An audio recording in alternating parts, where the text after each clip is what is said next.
यूं तो नहीं फरमाया, फरमाया ला यमूतु मुरीदी इल्ला अल ईमान, फरमाया मेरा मुरीद कभी हालत कुफर पे मर नहीं सकता। गौसे आज़म ने फरमाया, किसी ने पूछा हजरत आप बगदाद में होते हैं, आपका मुरीद कोई बैतुल मक़दिस में बैठा है, कोई दुनिया के आखिरी कोने में, कैसे मर नहीं सकता कुफर पर? आपने फरमाया सुनो, इन्ना यदी अला मुरीदी कस्समाए अलल अर्द, मेरा हाथ मेरे मुरीदों के सरों पे इस तरह छाया रहता है जिस तरह आसमान जमीन पे छाया रहता है। अल्लाहु अकबर। लोगों को क्या खबर इनकी कब्रों में क्या होता है। अल्लामा अरशदुल क़ादरी इंडिया में एक हमारे बहुत बड़े राइटर और आलिम गुजरे हैं, बड़ी खूबसूरत बात। आप फरमाते हैं मैंने एक दिन ना ये सोचा कि खजां के मौसम में गुलाब का फूल चमन में भी नहीं मिलेगा। तवज्जो से सुने, कहते मैंने एक दिन ये सोचा कि ये क्या वजह है कि जहां फूल पैदा होते हैं चमन, खजां के मौसम में गुलाब का फूल चमन में भी नहीं मिलता। कहते हैं मैंने सोचा कि उस मौसम में भी दाता की कब्र फूलों से लदी रहती है। इसकी वजह क्या है? आप फरमाते हैं तो मेरे ईमान ने मुझे जवाब दिया, सुन, जब कब्र के अंदर बहारें होंगी तो बाहर फूल खिलते रहेंगे।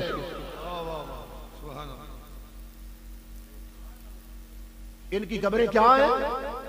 जन्नत।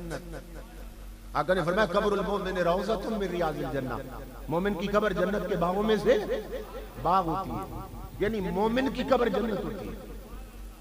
मोमिन की कब्र क्या है? जन्नत होती है। ये हदीस सब ने बयान की, तमाम मकातिब फिक्र के उलमा ने। मैं एक नुक्ता समझाना चाहता हूं, ये तो तय और हकीकत है कि मोमिन की कब्र जन्नत होती है। अब सवाल ये है मेरा, पूछो उनसे जाकर कि जब मुस्तफा ने कहा मोमिन की कब्र जन्नत होती है सल्लल्लाहु अलैहि वसल्लम, तो फिर बताओ हमें, जवाब दो कि जन्नत में मुर्दे रहते हैं या जिंदा रहते हैं? सोचिए ना, जन्नत मुर्दों के लिए बनी, जन्नत में मुर्दे रहते हैं या जिंदा रहते हैं? तो जिनकी कब्रें सिर्फ जन्नत हैं वो तो जिंदा हों, और जिस मुस्तफा की कब्र की मट्टी अर्श से भी अफजल है तो वो कैसे मर सकता है? जिसके नीचे पड़ी हुई मट्टी, मेरे रसूल के नीचे पड़ी हुई मट्टी, तमाम उलमा का इत्तिफाक है अर्श खुदा से भी अफजल। जो जिनकी कब्र सिर्फ जन्नत है, जब वो नहीं मर सकते तो हुजूर कैसे मर सकते हैं? अल्लाह अकबर, या रसूल अल्लाह, या रसूल अल्लाह।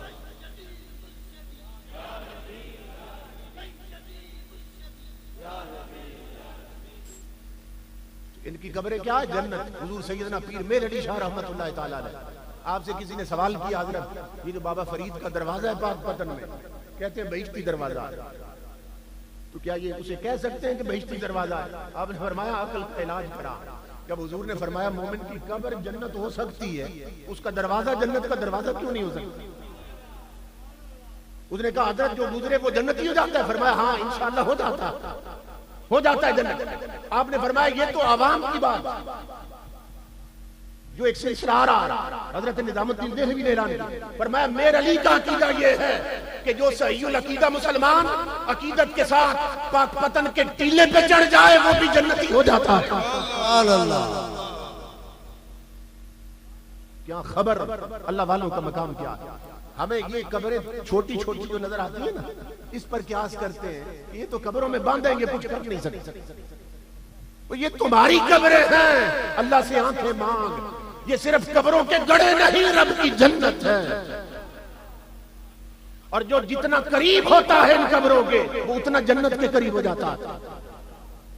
इसलिए इमामुल अंबिया ने फरमाया, हुजूर ने फरमाया कि जिक्रुल अंबिया मिनल इबादत व जिक्रुल सालिहीन कफारा व जिक्रुल मौत सदका व जिक्रुल कब्र युकर्रिबुकुम मिनल जन्नह। फरमाया कब्रें ऐसी हैं कि कब्रों का जिक्र तुम्हें जन्नत के करीब कर देता है। तो ये कब्रों में बंद नहीं होते, ये जहां चाहे ये जा सकते हैं। आखिरी बात हम कर रहा हूं, आले रसूल का स्टेज है। अल्लाह अकबर। ये जब 65 की जंग हुई ना, तो इंडिया की आर्मी ने ये प्लानिंग की और प्रोग्राम बनाया, देखते हैं कि पाकिस्तान का बॉर्डर कहां से कमजोर है। महाज जहां आर्मी कम है वहां से अटैक करके पाकिस्तान में दाखिल होते हैं और भरपूर तरीके से अटैक करते हैं।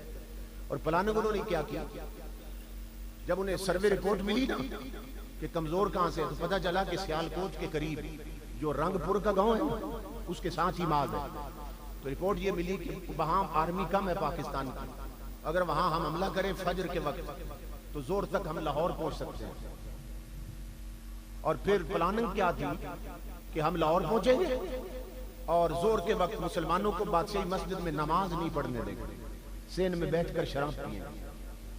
ये प्लानिंग की उन्होंने। रंगपुर गांव का एक कुमार कहता है, वो कहता है मैं अपने गधे पर या खच्चर पर 2 बोरियां लाद के ना किसी दूसरे गांव से अपने गांव जा रहा था।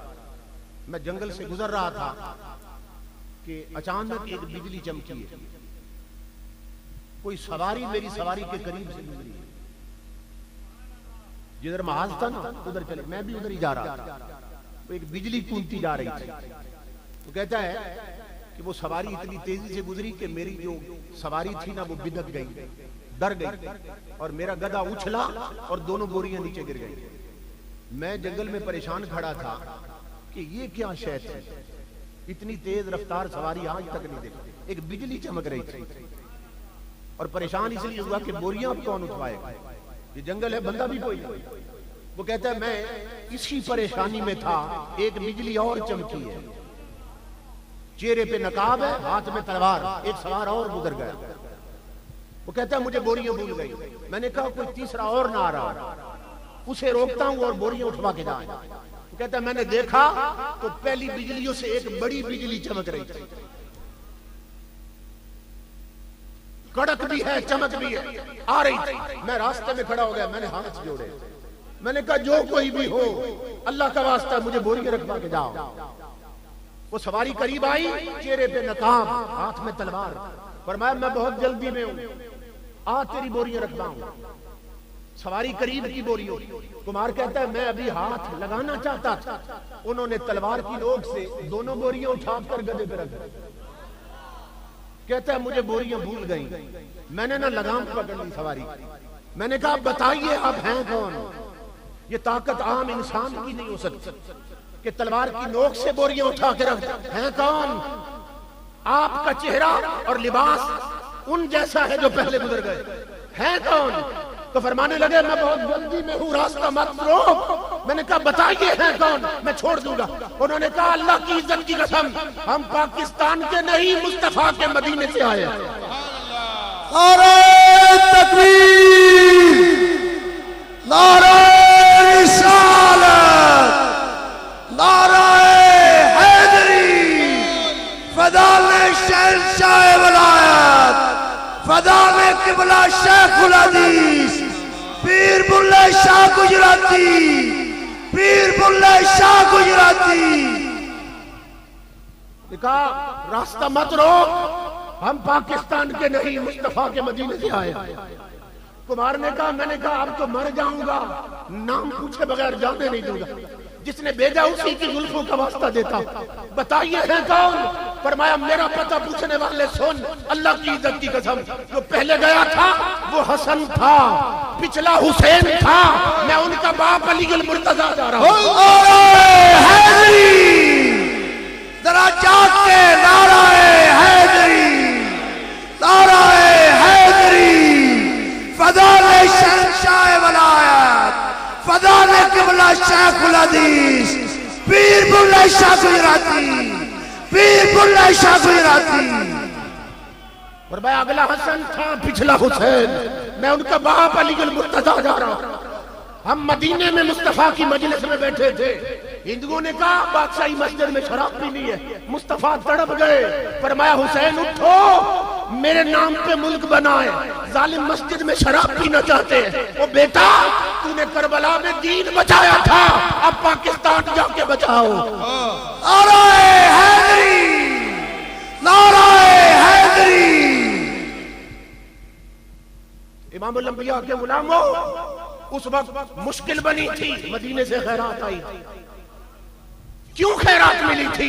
कि बेटियों के सरों पर शर्मो हया की चादरें थी, मस्जिदों की चटाइयां सजदों की लज्जत पा गई थी और उस वक्त घर घर तिलावत कुरान हो रही थी।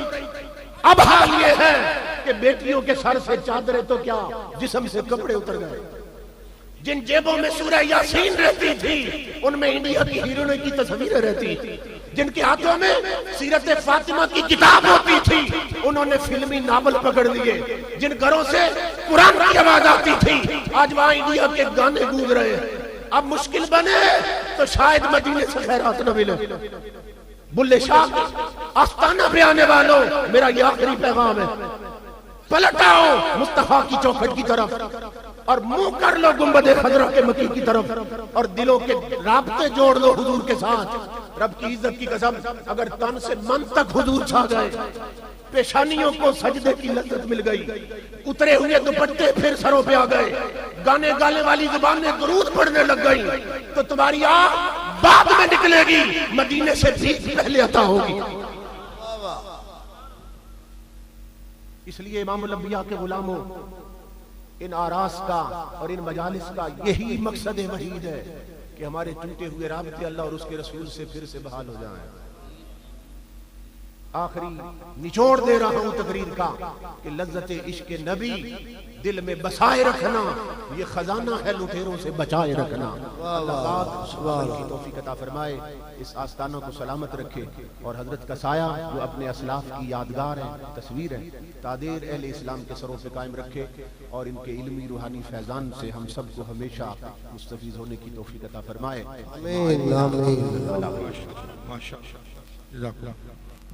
खतीब आज़म रावलपिंडी मोहतरम मुकाम हज़रत अल्लामा मौलाना मोहम्मद उमर फैज़ साहब दामत बरकातुहुम आलिया कुरान और सुन्नत की रोशनी में मसलक के हक अहमद रज़ा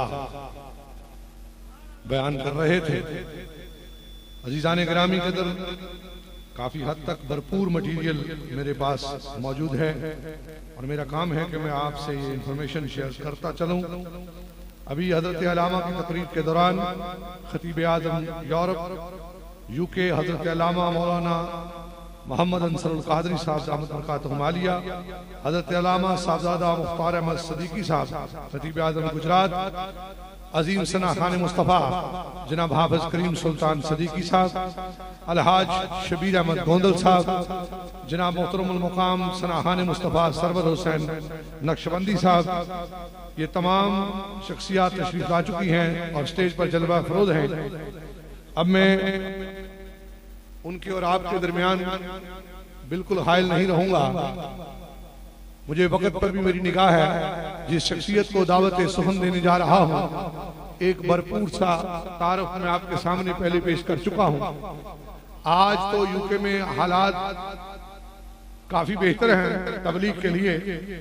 मैंने अर्ज किया था कि निस्फ सदी हो चुकी उन्हें इस दस्त की मसीहाई करते हुए, और वो कठिन मरहले थे जब उस जिक्र को इन्होंने यहाँ बुलंद किया।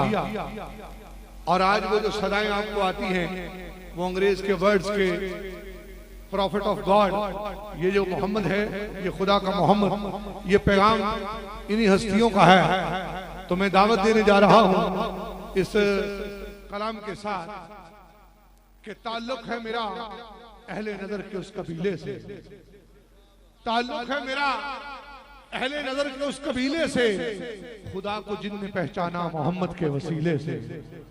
और इसमें मोहम्मद है मेरे होठों का सरमाया, छीन कर कोई दिखलाए ये मुझे हटीले से। ताल्लुक है मेरा अहले नजर के उस कबीले से, खुदा को जिनने पहचाना मोहम्मद के वसीले से।